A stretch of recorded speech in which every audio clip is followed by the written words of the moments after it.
The views expressed and the opinions given by the individual host and their guests do not necessarily reflect those of ParaX, its affiliates, or its sponsors.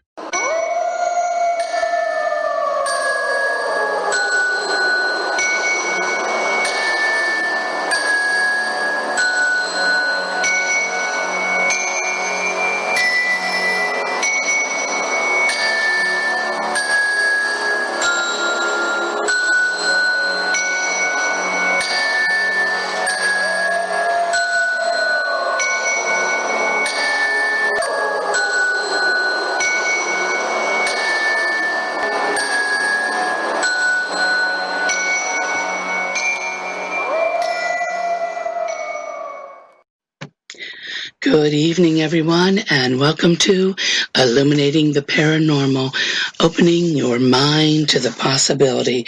I hope everyone's doing well tonight and that you guys are all staying safe. Well, I did promise you that I would tell you what was going to happen this week because this past weekend I was at Willow's Weep. And I went there with three other friends, my good friends. I had Karen there with me, Eric and Ken, and the four of us, we've investigated other places before. I trust them, and I know that they're really good investigators. That's why I had them come with me. And so we investigated the house called Willow's Weep. If you remember, I had Dave Spinks, the owner, on about a month or two ago, and he spoke about the house and that he has taken ownership of it. He also let us know that there have been multiple deaths there. Not all of them were natural. Many people who live there or rented there have dealt with severe depression, drug and alcohol addiction, as well as many other phobias, and quite a few of them worsened while in the house. And I can tell you that the minute you open up the door, the air is just thick with it. If you've ever investigated before, you know what I'm talking about. It's almost like walking through Jell-O when you open up the door. So, but we kind of lucked out because as we pulled up to the house, we noticed that the sky was darkening. So for those of you who investigate regularly, you know that thunderstorms usually ramp up activity. So we set up in the house. We kept our distance as best we could. So being safe, even at an investigation. We got out all of our equipment, got that set up, and each of us kind of prepared for the night. Some of us using prayers for protection for ourselves, the others using other means. And that's what I like about investigating with these other three people, is that we all kind of do it. We all kind of come at the investigation from a different direction, a different way, but yet we all worked so well together. So after base information was taken, we each kind of grabbed a seat in the house. Actually, we all brought camp chairs because some of those chairs were older and I wasn't going to sit in them. But the house is in the shape of a cross. So like Eric and Ken and I were all in the main room, so we could see the top part of the cross, and all the little rooms that were attached there are very small, so we could see each other. Now, Karen sat in the long part of the cross, but we could still see her. So just so you understand, this house is small, but even though it's in the shape of a cross, we could still see one another. So the first thing that happened was I could see a woman in her 50s come in. I'd say she was about 1940s or 1950s attire. She had shorter gray hair and an updo.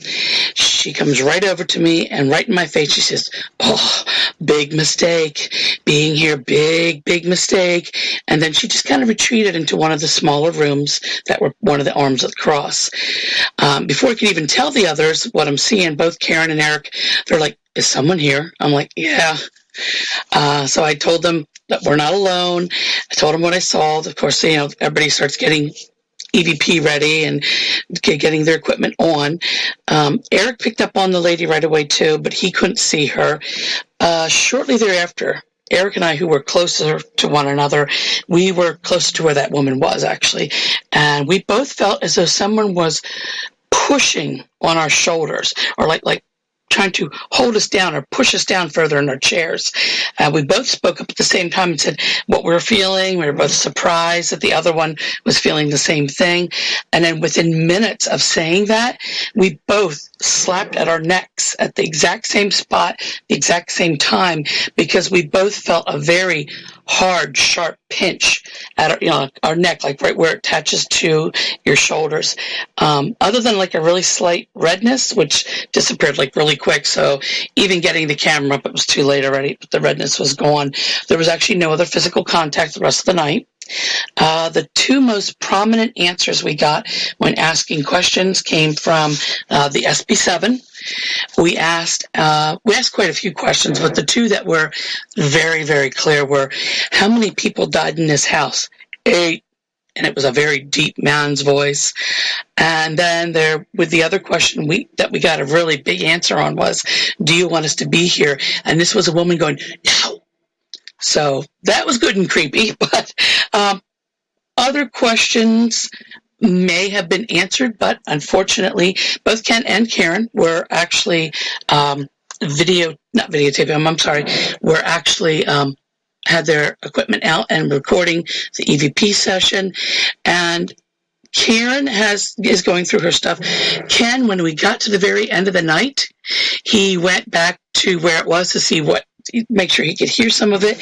And unfortunately, it said that the file did not exist. So, all night we had electronic problems. I kept trying to take pictures, and I kept getting like weird brown screens with nothing on them, so I couldn't focus. It was almost like somebody was holding a hand in front of my camera. And then that would disappear, then my camera would focus. So don't really know what was going on. The other spirit that showed up was a child, or something pretending to be a child. We're not very sure which. That child also came through the SB7 speaking, but it was really unintelligible. We really couldn't make out anything they were saying, but it was in a childlike voice. Let's see. And yes, Karen also saw the child several times peeking out from around the door. And every time we would go to look, it would bounce back. So we believed her. It's just, we didn't get to see it. While we're there, Ken actually found letters that had been left from a previous owner. And he sat down and read all of the letters out loud. They were heart-wrenching, to tell you the truth, about somebody who's really, really going through a really bad time with drugs and alcohol and children. And it was just really awful. But as he was reading them, a male spirit did come through, and he stepped into the room. He had a kind of like a newsboy type hat on his head. He grabbed that and pulled it off, and was just kind of like wrenching it in his hands and just crying, just tears pouring down his face the whole time Ken was reading it. Now, the letter was written by a woman to a woman, so we're not quite sure how this gentleman had, what he had to do with the letter or the person it was addressed to, but he seemed to be really affected by it. But as soon as Ken was done reading it, he was gone. So, and then unfortunately, by that time, that's when all of the thunderstorm was over with, and all of the activity ended. It just stopped altogether, where there was just no more.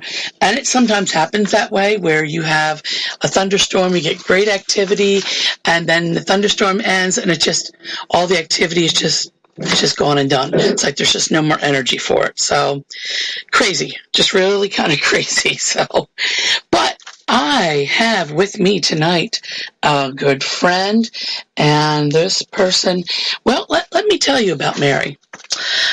Mary helped institute and develop one of the first paranormal studies program in the country that is taught at an institute of higher education. As a paranormal educator and innovator, she now teaches several different metaphysical, science, and cultural-based paranormal studies courses, as well as workshops at various colleges and institutions in the Chicagoland area. Mary also lectures at events and libraries and conferences on how the sciences, including physics, neuroscience, and cultural anthropology, relates to paranormal phenomenon. Internet classes will be available sometime later in 2020. Mary is also an investigator and researcher, and she has over 20 years experience. Mary is the founder and director of the Paranormal MD Investigations, a scientific and technology-based organization located in the Northwest Illinois that always keeps abreast on the latest scientific developments. The Paranormal MD is not limited to ghosts and hauntings. She also delves into all fields of and aspects of paranormal phenomenon, including ufology and cryptozoology. Keeping in mind the process of the scientific method, she always tests theories and searches for and document any cause and effect relationships. Thank you. Appreciate that. Simply put, Mary does run experiments, observes, tests, looks for correlations, and documents it. The ParanormalMD.com is an investigative and research science website that contains many answers and explanations about paranormal phenomenon. Mary also has written a book called Continuum. It is a sci-fi romantic adventure involving time travel, available at Amazon and Barnes & Noble. She is currently working on a nonfiction book, Paranormal Entanglement, which is based on all she has researched and learned in regard to the paranormal, ufology, cryptozoology, science, metaphysical, as it pertains to paranormal phenomenon.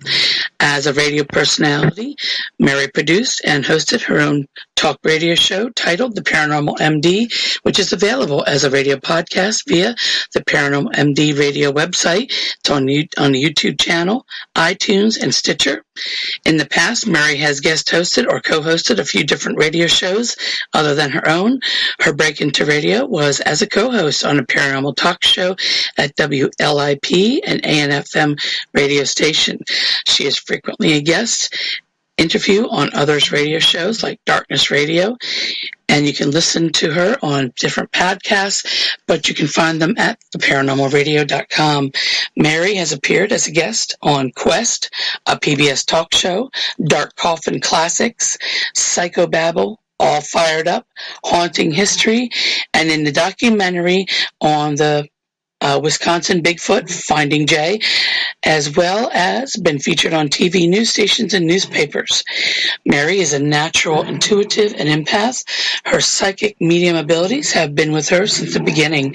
However, not until the past few years has she delved into developing them, as she may be of assistance and service to others in their healing and growth.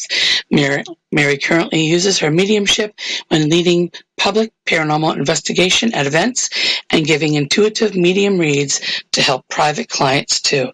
So please help me welcome Mary Marshall, the Paranormal MD. How are you, darling? Oh my God, was that long? Not as long as my night or this weekend. Goodness.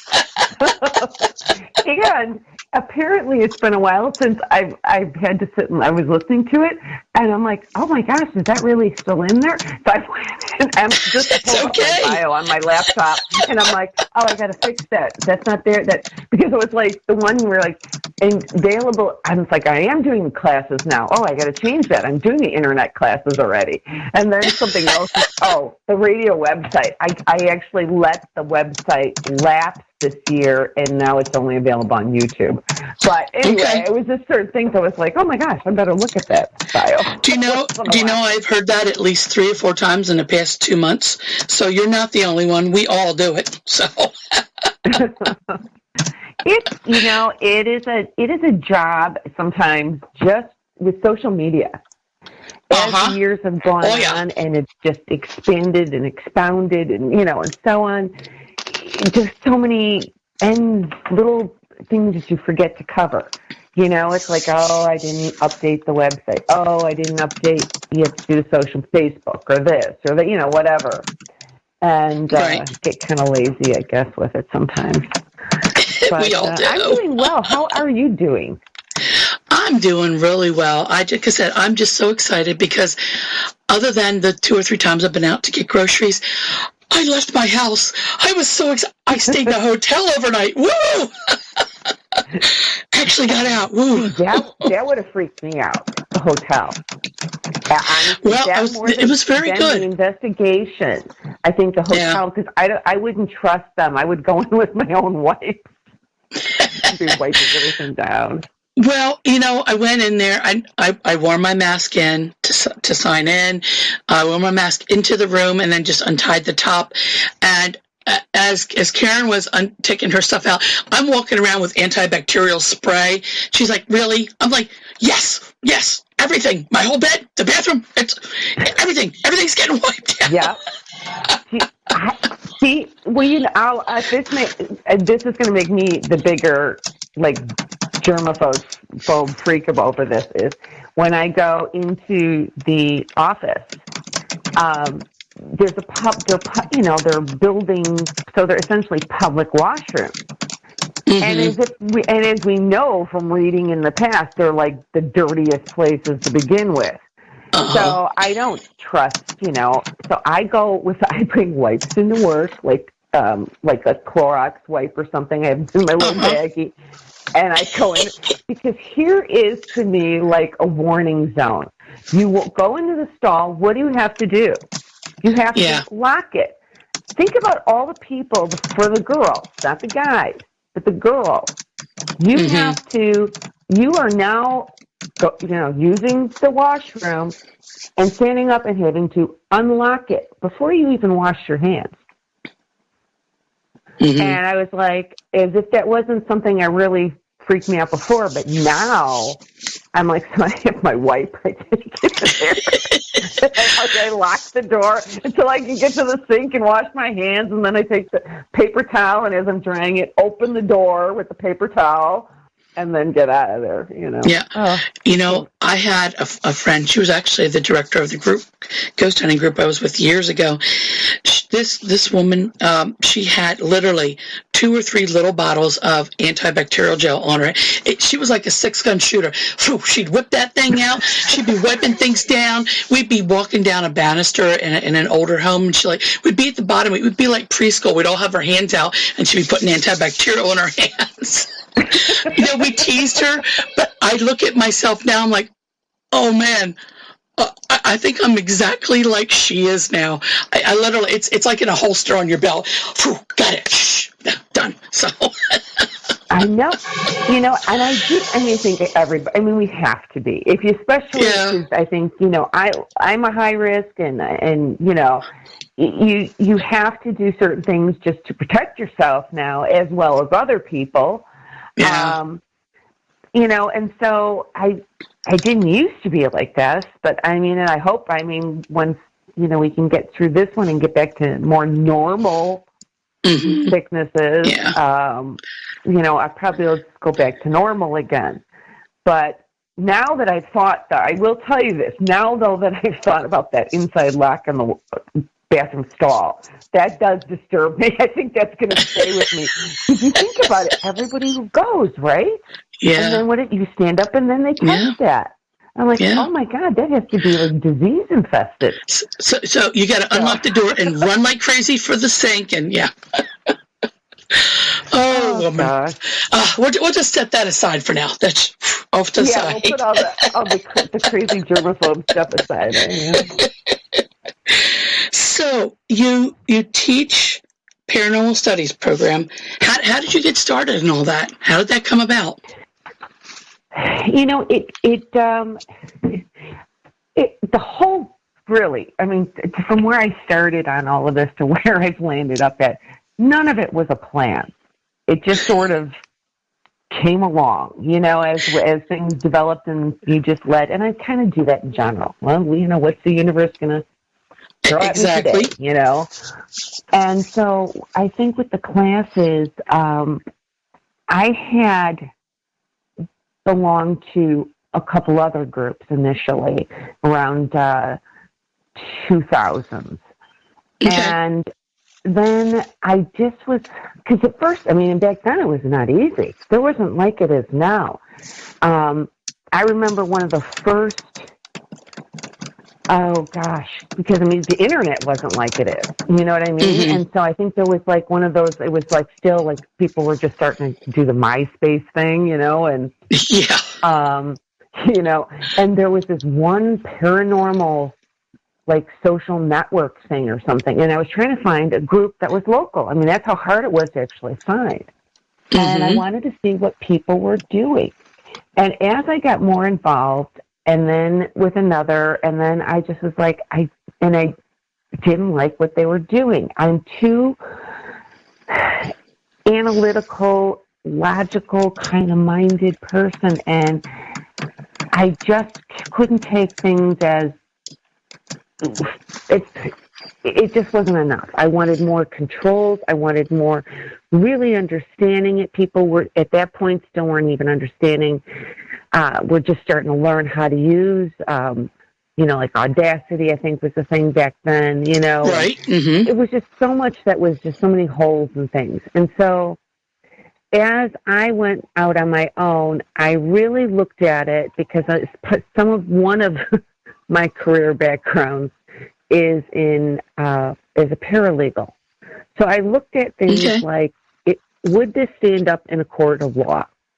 Looking at it as a true investigation. And so the controls became more and more and more stringent in setting up things and trying to really kind of encourage other people just to do this as well, because we know it's real.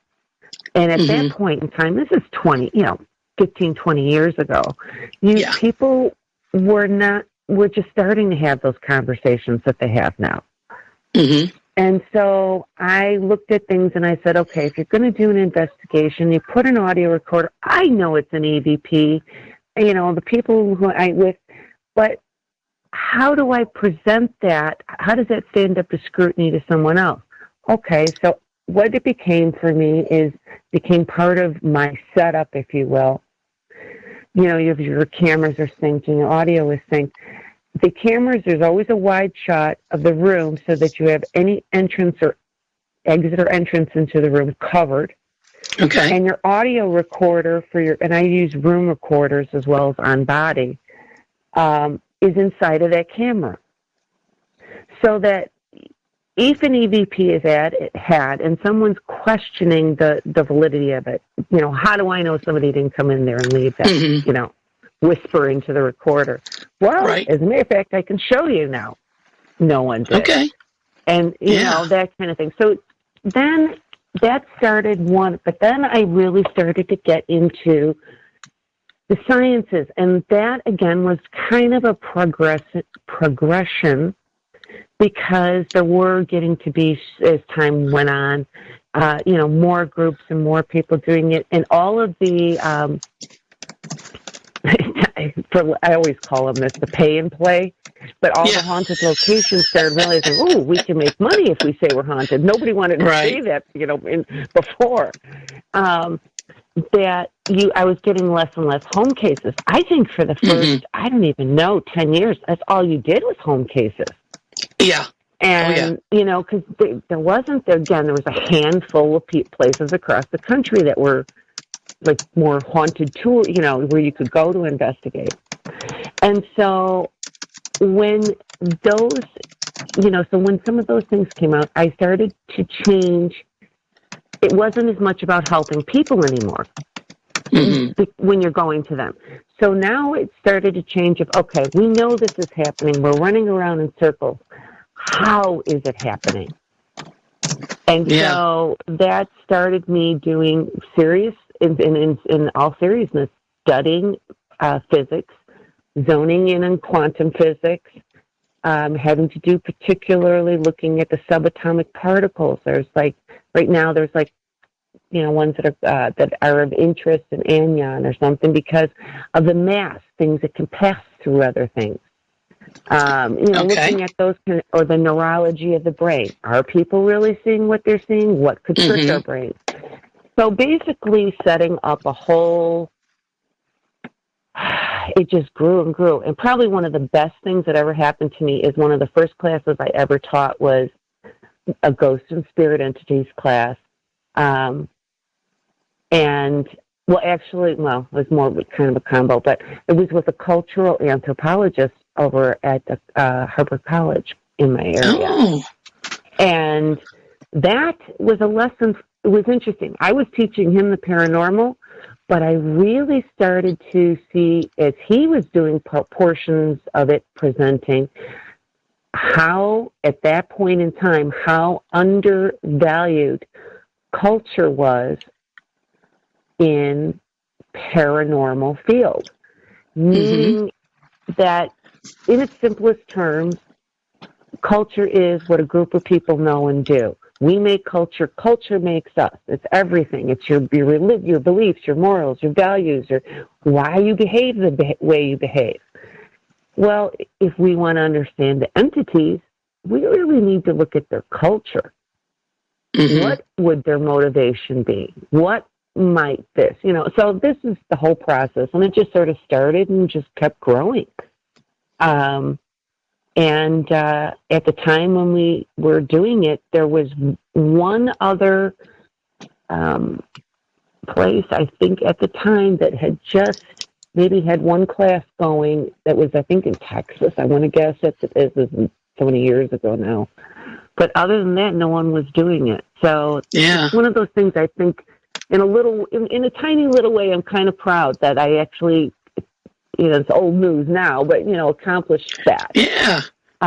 It wasn't easy because the college was not very open. I guess in that way, they pushed me to be better, to do more research, because they wanted it at higher standards. Right. Well, it is a college. They are, I could see why they would be asking that, but in a way, I'm kind of glad they did, because they brought you, they had you bring everything you were doing to a higher level, so it makes it a little bit easier for some people to understand, if that makes any sense at all. It doesn't when I say it, but it is in my head.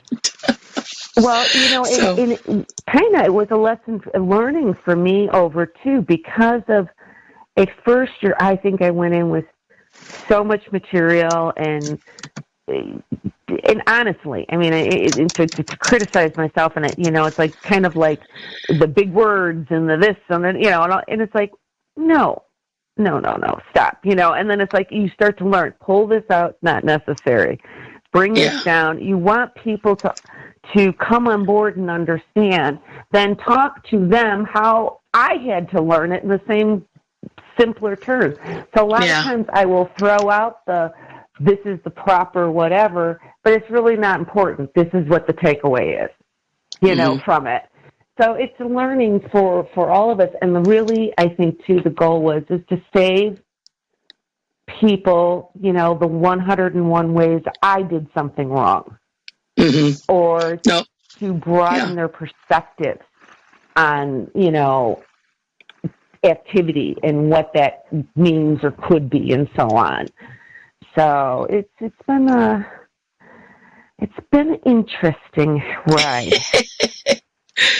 Well, I'm going to have to admit something here on my show.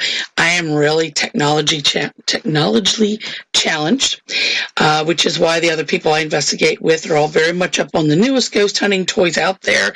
They always usually get the newest stuff. I can always count on Eric buying one of the new things, and I just watch and see how he does things, and as to whether or not it's worth my time and money. I wait until they've had it a couple months to a year, and if they still like it and use it, then I'll put my money into it. So, I gotta ask, how are you with all the tech that investigators use? Again, in being honest, I used to be very good at it. I have fallen behind. And it is, part of it is because I personally don't have the money to keep up, with buying the new stuff.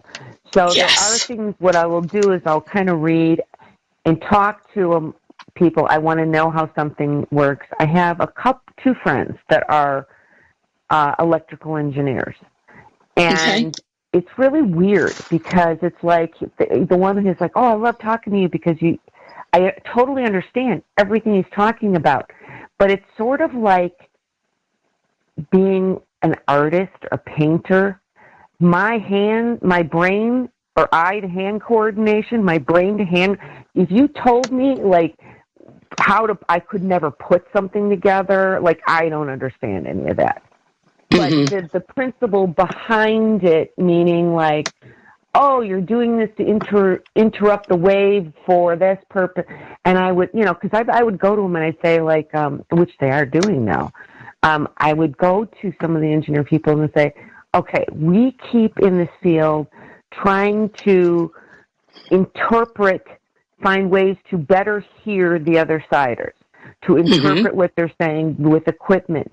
But how do we know they're not hearing us the same way in pieces? Right. Or it could be difficult. So and he did make it. I was so excited. This was before it was out on market because he just does the stuff for himself. I said, could you take our voices and turn it into EMF? Oh. And so we were at Bachelor's Grove doing an investigation, and it was really cool because she was showing me, putting it together, and you had one where you could hear our voices if you wanted to, but he had like a split speaker or split, and the other one out to EMF. So, putting it out there. And so, anyway, that was really a long story, but no, but I like it. I used to be much better than I am now. It's, I'm doing, as things again evolve, they evolve, and so you're only so much of you to go around. And, as I kind of came out of the closet about the intuitive medium thing, that you're starting to put your attention more to that, and also just to myself, working with my own energy. I'm trying to keep things under control so electronics don't break on me. Right. I hear you. Yeah. So, no, it's that way for me too, and I understand where you're coming from with that, and it's a progression. And it's monetary too. The hold back on that sometimes just makes it a little bit harder. But you know what? I want to talk a little bit more about that. But right now we actually have to take a very quick break. So everyone, you are listening to Illuminating the Paranormal on Para X with our guest, Mary Marshall, and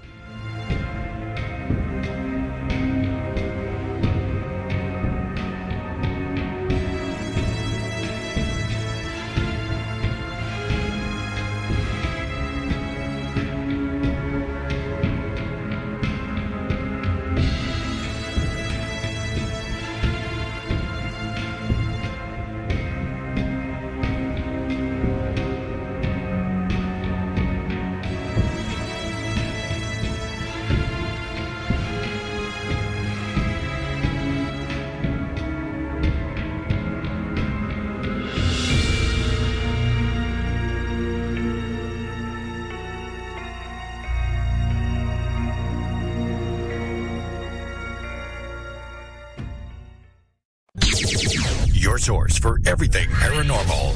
Para X. UFOs are found in Renaissance art, on ancient coins, and etched on cave walls.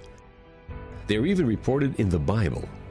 But more surprising is when UFOs are seen the most, in times of war.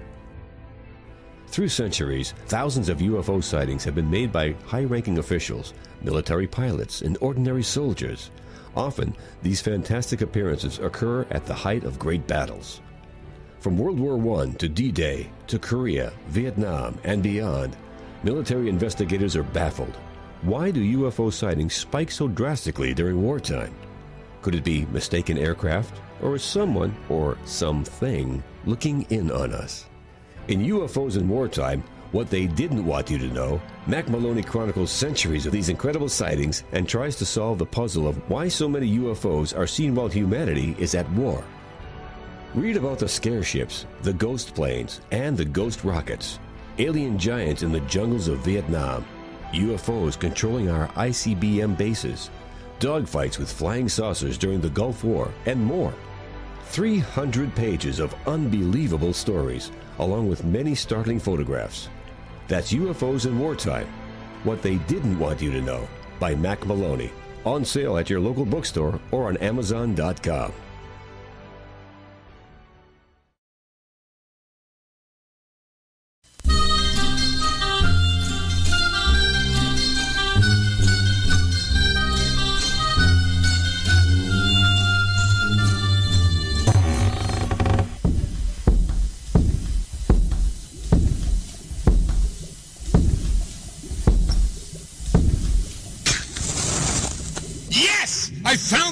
guest, Marla's Sacred Cauldron. This is the legendary artifact that has been whispered about in hushed tones for hundreds of years, and now it's mine! All mine!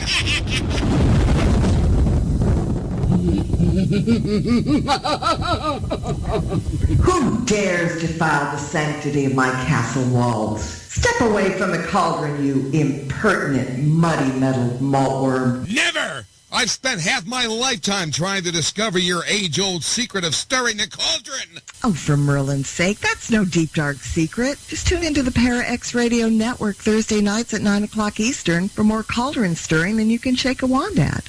Oh, well, in that case, I guess I don't need to take up any more of your time, so I guess I'll be going. Not just yet. We've got a little unfinished business to take care of.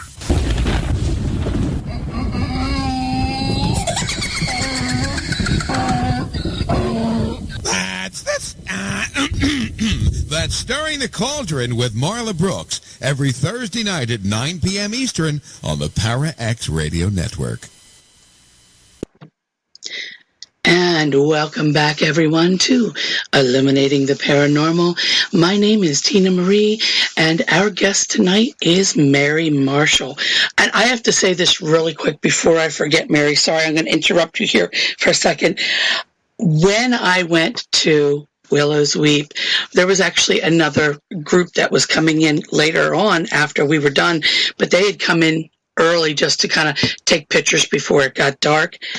And for the very first time ever, I had somebody come up to me and they're like, "You look really familiar." And I said, "Oh, well, I do, I go to different Paracons and a vendor. Sometime I speak." He said, No, he's just looking at me. I said, "Well, I do have my own radio show on Para X." He goes, "Oh, yes." I said, "I'm Tina Marie." He goes, "Oh my God, I'm getting to meet you." I was in shock, just utter shock. I had my first person who knew me from my radio show, and he's like, "I've heard your show. I'm finally getting to meet you. Quick, somebody take a picture." I'm like, "Oh my gosh," I was so embarrassed. That's so cool. That is so I know it's cool, but it's also kind of like, it's so whoa. unexpected, that's what makes it fun.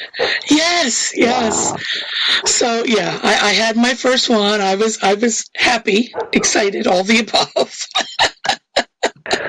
So, that is really awesome. Well, and you made his day, though. You got a picture and everything. He's probably listening right now. You should probably say hi. Okay. Well, we were talking a little bit about you, starting to become more and more familiar with your abilities, being an intuitive medium. And that's one of the things I found as I embraced my gifts more and more, that I left more and more of my equipment in their cases and took it out less because I was busy listening and learning and you know what? just that absorbing. Is exactly it. Mm-hmm. That is, you know what? I should have just said that when you asked me that question, because that is really it. Because now when I go into places, this sounds bad, I'm the tool. You are yes. you're a tool. But I tend to want to do that. I think because there's so many years of doing the other, Mm-hmm. I would use it before and did it privately. Some people knew, here and there. But I didn't go very public with it because I was also known as the science girl, and because of the college. Right. Unfortunately, still, if you say psychic medium, now you're in woo-woo land, So I didn't, it was hard for me to come out about it. It really was. I was like, I don't know what's going to happen. Kind of that kind of. It's always scary feeling. coming out of the psychic closet. It is. Because even with family, they know you for who you are.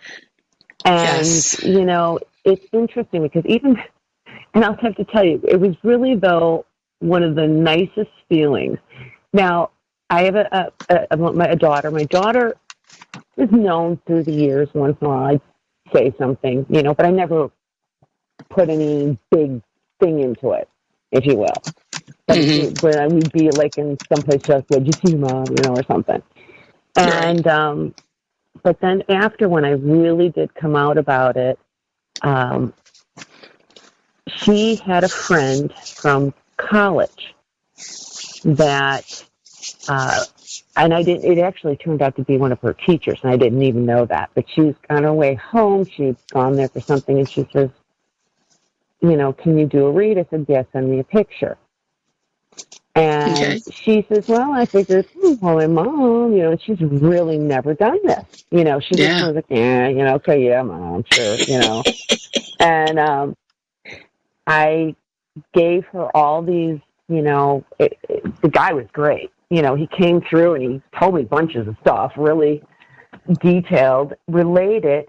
And she kind of related to the friend of hers, teacher friend of hers, and then came back later and said, okay, so I guess my mom's a psychic medium. There you go. It was like the first time it really set with her, and it was just that kind of like, feeling for me, like somebody yes, that knows me, that knows that. But I had to start doing it because I have to say, there was an incident at Randolph County Asylum. It was a weekend that changed many of our lives, actually, that were there. And I had gotten a few different friends out of this. It was really horrible rain. The weather was just nasty. And so it was very low attendance. We ended up talking a lot and doing other stuff.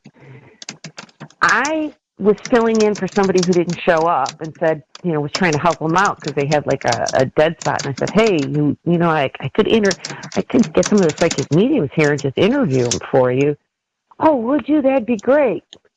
As I'm doing that, at the end, they called me, they turned on me, I say, because I said, could you just pick one person, say, throw something out at the end? Okay.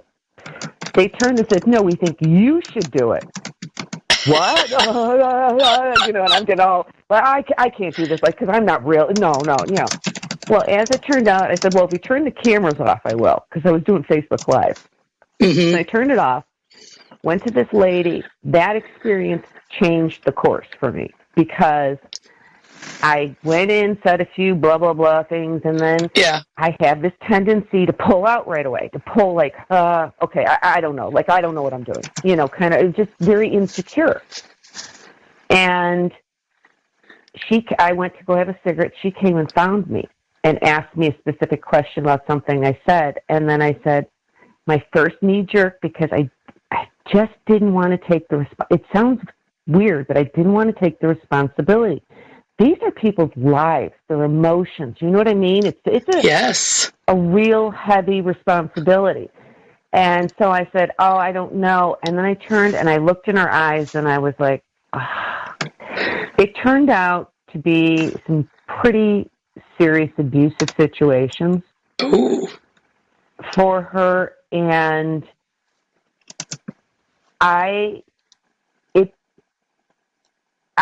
her response to that, and the hugging and the tears and the thank yous, it brought me back to when I first started doing paranormal investigating, when you were really helping people. I like to be of service. And that's when I started to be like, maybe this is what I should be doing now. And it wasn't the first and only experience like that, but that weekend I know was a turning point for me. And I have to say, too, Scotty Rourke. Scotty was encouraging. Love Scotty. Yeah, he's a sweetheart. And, he encouraged me as well. He stalked me, as I say. Yes. It would be like little things in the beginning. He'd be hanging around. What? What do you think you know? I know I'm not. Leave me alone. People, you haven't lived unless you've been stalked by Scotty Rourke. And it was all in a good way. He was trying to encourage me. He saw it. He knew it. And so, yeah, there was all these little things like this along the way that just then, made it come to. And again, just time after time, and you know this because you're so good and you've been doing this for so long, you really do realize how helpful it is for people in healing. And I mean, just so many things like that. In Michigan, I was doing reads last year in Michigan. Mm-hmm. And this one lady came back the next day to find me. And you could just see she was lighter in spirit, face, grabbing my hand. Thank you, thank you. I did not even realize how long I had been carrying that with me. It had to do with a deceased person that showed up that was actually her ex-father-in-law, or not ex, but her father-in-law. And she said, I just realized that, and it was the first time last night I put my head on the pillow and I thought about it and I just let it go. Yeah. And again, you hear that, it makes me want to cry because I'm just like, yeah. Thank you for wanting to use me this way to be able to help people. Yeah. I'm grateful that I can do it. And it's right, and it's going to be good, because when those times happen, the information and the words that you need to say to this person, they just flow. There's no thought. It just flows right out of your mouth, and it just comes together. And the first time that happens, you're like, wow, where did those words come from? Did they come out of my mouth? I wasn't even thinking, but it just happens. And it's good, and then you're helping that person. You're saying the exact thing that they need to hear. Yes, and the thing, it was really hard. And sometimes I have to say it still is. Sometimes for me, because that logical, analytical side, I sometimes feel like my own experiment that's going like, how is this happening? And you start editing. I have to stop myself from editing it and get to that, let it all go, like you said, and just let it flow. Yeah, it doesn't make any sense, but I'm going to say this anyway, and then again, even getting it from other people who said, you know what, you're going to be wrong sometimes. It's going to happen. Yeah. Just, you can't be afraid of, So just again, I think it's a lifelong learning process that changes and develops for people. I felt trained by the other side, like strange things, like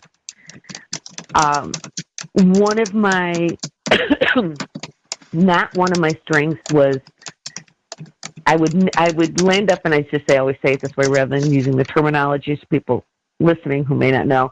I would know or hear were very strong, but seeing wasn't always as strong. Well, I went through like about 3 months. It was the weirdest thing, and I was getting the visual, seeing like crazy, and almost getting literally no other information, which kind of worried me. But it was like they were, you know what I mean? I felt like it was like a training, like, okay, this is this. So you start to understand how to interpret all these energies coming at you. So yeah, it's been an interesting ride, and I'm just glad that I'm able to be of use to people. Good. So, I understand you also like looking for cryptids and UFOs. So I got to ask, what cryptids have you been able to witness or at least get close to? Have you had, what experiences have you had? I have not. Okay, this is what I'm actually very focused in on Bigfoot. Okay. I was a huge disbeliever. But one of my good friends, Jay Bachochin, he, we're at that time we're friends, and we became closer friends over the years. But he had said, he had been going out for about 2 years at that point. And he was, come on out. Okay, and I'm like, Okay, Bigfoot, Harry and the Hendersons, roll my eyes, when, behind his back, not to his face, Then I'm like, all right, I'm going to go out in the woods and see what my crazy friend Jay is up to. And the first time we went out, I had it was not Bigfoot, but the most incredible light anomaly experience that actually, to this day, no one I know has experienced it like this I've talked to or heard of. It was, we call it the wall of lights, and I had no equipment on me because I'm just thinking I'm going to hang out, with Jay who's looking for Bigfoot, and so it was like, just shorten that down, like 6 to 12 feet in diameter, irregularly shaped, diffused white light from 4 feet off the ground to the top of the trees, covering 100 to 150 foot area along the trees.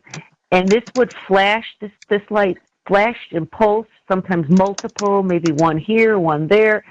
This went on for 30 minutes. This was huge. Wow. Multiple huge lights. And we finally just walked away from it because I didn't have anything with me, except at one point I did think maybe I could feel like a static field or something. So I started walking very slowly with my hand out in front of me and looked back at Jay and said, if I don't come back, I'm in 1955. Those kind of things. But we walked out of that, and then 50 feet up, or 50 yards up the path, it was a super blood moon, super bright outside. I had a phantom experience in that I heard something very large coming up behind us on the path, that I stopped, pivoted, and turned and nothing was there. Yeah. So I'm like, okay, I'm hooked. I'm coming back. And that started the whole thing where we started on after that, going out for about 2 years straight with Jay. But I have not seen a Bigfoot. But I do believe that Bigfoot exists. Because, and here's how the rationale of my little brain works, is one of the most logical things and analytical things that we have is math. Statistics. Numbers don't lie. There are too many reports. They all cannot, too many people who have witnessed something. They all can't be crazy. They can't be crazy. Misidentifications. Probability states a certain percentage of those have to be spot on. So people are experiencing something. So I always say when somebody says, like, do you believe in Bigfoot? I come back and say, I think the more important question or bigger question here is, what is a Bigfoot? Yeah. I think that and that started a cross-training because as I started talking to people in that field as well as in ufology, a lot of these stories are interchangeable. A self-described Bigfooter was talking about a story, and the words exact, but had taken it and he went on thinking it was talking about it as Bigfoot. But if he had taken the same description and everything he used, put it into a haunted location, other people would have said it was a ghost. Yeah. Or a demon, possibly, or something like that. So I start going into the idea of, really, they're all connected by one common thing. Now you see it, now you don't. And there is I believe, an interdimensional connection. Ghosts are interdimensional. I don't think that Bigfoot, 1,000-pound, 10, 12-foot beast is an undiscovered hominid species. I just don't. And there are clues to even where and how prints are found, that they start and then they just stop in the middle. They'll start in the middle of nowhere and stop in the middle of nowhere. I do tend to think it's a interdimensional species. And could it be an ET? Certainly.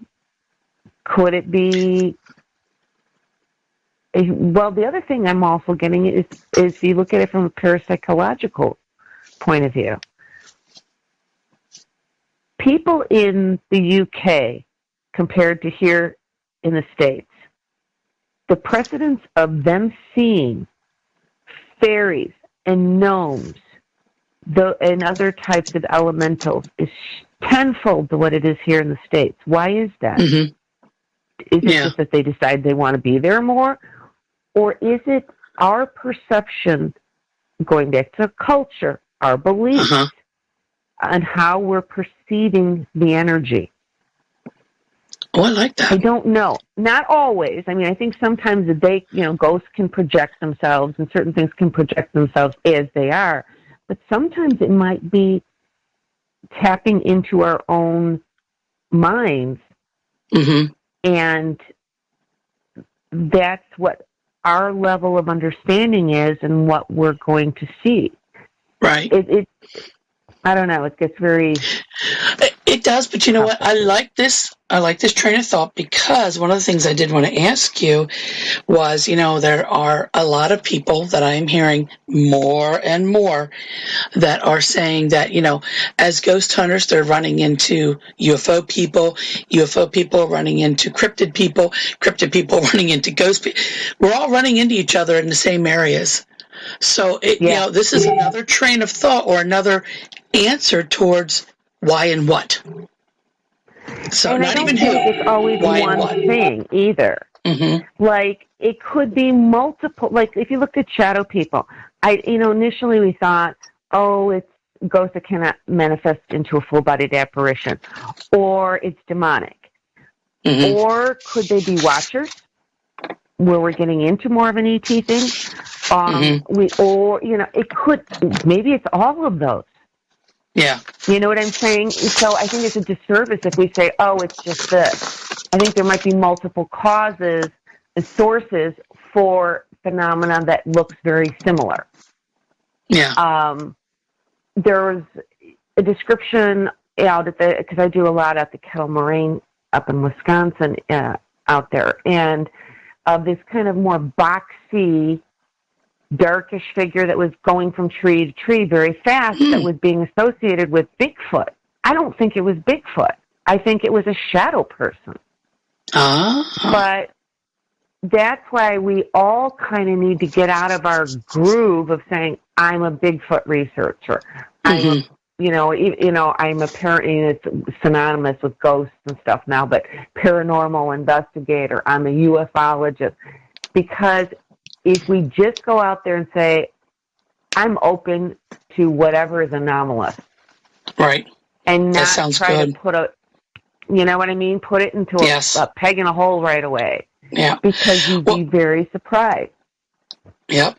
Well, Mary, I apologize, but we are down to our last minute already. I can't believe it. But would you please tell everybody where they can find you? The easiest is to just go to the paranormalmd.com. You can find classes there. You can find the mediumship page there and a bunch of other information. Perfect. And guys, if you're looking for me, you can find me on Facebook at Illuminating the Paranormal, or at any one of my 3 businesses, Nature's Earthware, WARE, or Heirloom Haberdashery, which is the steampunk and the hats, or Three Sisters Smudging, which is all the different special smudge sticks that we do. So, guys, thank you so much. Mary, will you please come back again? I have 3 more pages of questions that I didn't get to that I want to.